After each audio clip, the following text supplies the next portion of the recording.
Surah Al-Baqarah, ayat 49.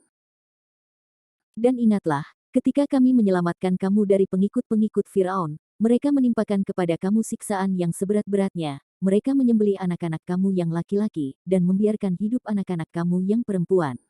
Dan pada yang demikian itu, terdapat cobaan yang besar dari Tuhan kamu. Setelah mereka diingatkan akan limpahan nikmat, kini mereka diingatkan dengan nikmat lain, berupa penyelamatan dari petaka yang pernah menimpa leluhur mereka. Mengingatkan mereka tentang petaka itu, diharapkan dapat menggugah hati siapa yang durhaka untuk menghentikan kedurhakaannya. Karena itu, ayat ini mengaitkan penyelamatan tersebut dengan nikmat yang lalu, dengan menyatakan, dan ingat pula lah, ketika kami berulang-ulang menyelamatkan kamu dari gangguan dan penyiksaan pengikut-pengikut Firaun, mereka menimpakan kepada kamu siksaan yang seberat-beratnya, atas perintah penguasa Mesir itu, yaitu mereka menyembelih anak-anak kamu yang laki-laki, dan membiarkan hidup hina anak-anak kamu yang perempuan. Dan pada yang demikian itu, terdapat cobaan ujian yang besar dari Tuhan kamu. Kata, Najjainakum, atau menyelamatkan kamu, terambil dari kata, An-Najat, yaitu mengangkat ke tempat yang tinggi. Ini karena siapa yang berada di tempat yang tinggi tidak mudah terjangkau oleh musuh.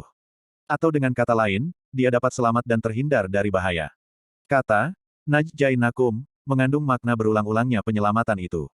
Ayat ini menggunakan kata, Najjainakum, sementara di tempat lain seperti dalam Quran Surah Al-A'raf ayat 141, redaksi yang digunakan adalah, Anjainakum, keduanya dapat diterjemahkan dengan, kami menyelamatkan kamu. Yang pertama, yakni redaksi yang digunakan dalam ayat 49 ini, mengandung makna pemberian keselamatan saat turunnya siksa, sehingga, mereka terhindar dari siksa, sedangkan yang kedua, yakni dalam Quran Surah Al-A'raf ayat 141, adalah pemberian keselamatan dengan cara menjauhkan siksa tersebut secara keseluruhan. Dengan demikian, ada dua anugerah Allah kepada mereka dalam konteks penyelamatan. Anugerahnya yang pertama adalah, menghindarkan mereka, yakni sebagian mereka, dari siksa, sehingga dengan demikian, ayat ini mengisyaratkan bahwa, ada di antara mereka yang tidak tersiksa. Konon, Firaun selama setahun memerintahkan membunuh semua anak lelaki yang lahir pada tahun itu, dan membiarkan hidup yang lahir pada tahun berikutnya, demikian silih berganti. Nabi Harun alaihissalam, lahir pada tahun penyelamatan anak lelaki, sedang Nabi Musa alaihissalam lahir pada tahun pembunuhan anak lelaki. Adapun anugerahnya yang kedua dalam konteks penyelamatan adalah, keruntuhan rezim Firaun dan kematiannya, sehingga terhenti penindasan yang mereka lakukan terhadap Bani Israel. Kata Al, menurut banyak ulama berasal dari kata Al, yakni keluarga, dan yang dimaksud di sini adalah, keluarga, pengikut, dan rezim Firaun. Al-Biqai berpendapat bahwa, kata Al, pada mulanya berarti fatamorgana. Ia menampakkan sesuatu yang tidak ada, sehingga bila fatamorgana itu tidak ada, tidak juga nampak sesuatu itu. Dengan demikian ketika ayat ini menyatakan, Al-Firaun, maka ini mengisyaratkan bahwa, apa yang dilakukan oleh keluarga dan pengikut-pengikut Firaun itu, menampakkan kepribadian Firaun. Ketika Bani Israel mendapatkan siksa mereka, maka ketika itu yang nampak di pelupuk mata mereka adalah Firaun, dengan segala keadaan dan keburukannya, sehingga walaupun ketika itu ia tidak hadir dalam penyiksaan, tetapi ia bagaikan dilihat oleh yang disiksa. Firaun adalah gelar penguasa tertinggi Mesir, seperti kaisar, atau raja, atau presiden. Ia digunakan Al-Quran untuk menunjuk penguasa Mesir, yang bersikap angkuh dan kejam. Karena itu, penguasa Mesir pada masa Nabi Yusuf alaihissalam, tidak digelari dengan Firaun, tetapi, Malik atau Raja. Baca Quran Surah Yusuf, ayat 50 dan 72.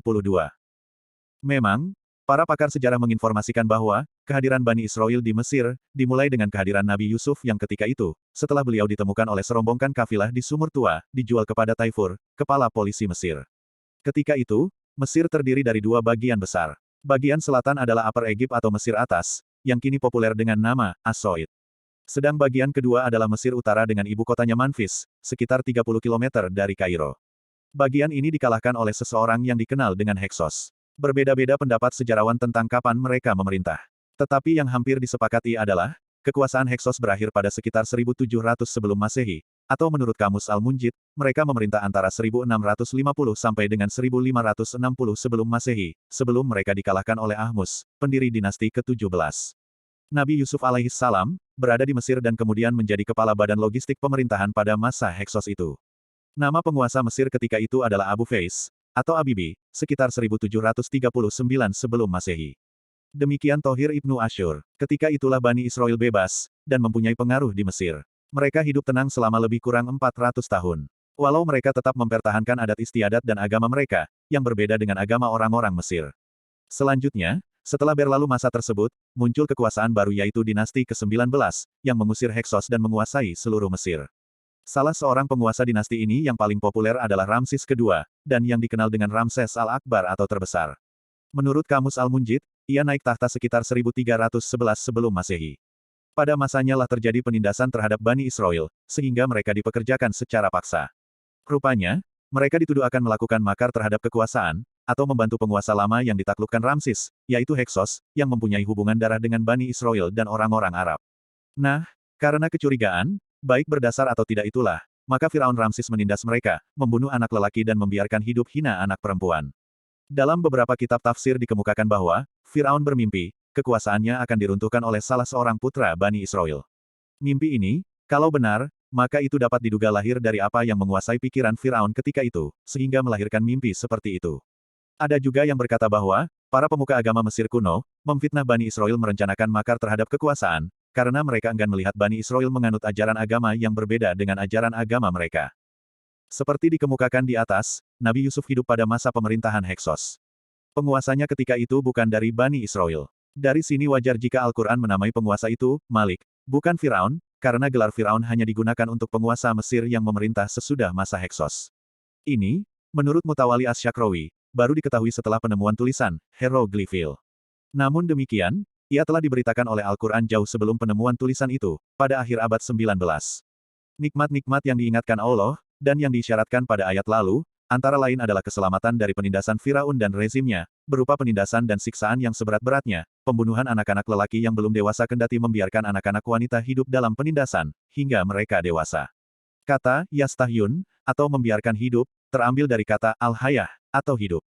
Penyebutannya secara khusus di sini, dimaksudkan untuk mengisyaratkan bahwa membiarkan hidup itu, bukanlah karena kasih sayang mereka terhadap para wanita, tetapi itu pun untuk tujuan penyiksaan dan pelecehan seksual terhadap kehormatan para wanita itu. Karena itu, firman-Nya yang demikian itu menunjuk pula kepada penyiksaan membiarkan hidup, yang bertujuan seperti penulis kemukakan di atas. Ada juga ulama yang memahami kata, yastahyunna, terambil dari kata al-haya, yakni malu, dalam arti, mempermalukan mereka, atau memeriksa kemaluan mereka, untuk mengetahui apakah mereka mengandung. Pendapat terakhir ini dinilai banyak pakar sebagai pendapat yang lemah. Bahwa sungguh hal tersebut merupakan sesuatu ujian atau cobaan yang berat dari Tuhanmu, karena bila penindasan itu berlanjut, maka ia dapat memunahkan keturunan mereka. Penyelamatan itu juga merupakan ujian, apakah mereka mensyukurinya atau tidak. Ayat ini mengisyaratkan bahwa, ujian bukan hanya terbatas dalam bentuk hal-hal yang merugikan atau yang dinilai negatif oleh seseorang, tetapi dapat juga berupa nikmat. Kalau yang pertama menuntut sabar, maka yang kedua menuntut syukur. Biasanya yang menuntut syukur lebih berat dipikul dibandingkan dengan yang menuntut kesabaran, karena petaka seringkali berpotensi mengantar seseorang mengingat Allah, sebaliknya, nikmat berpotensi mengantar manusia lupa diri dan lupa Tuhan.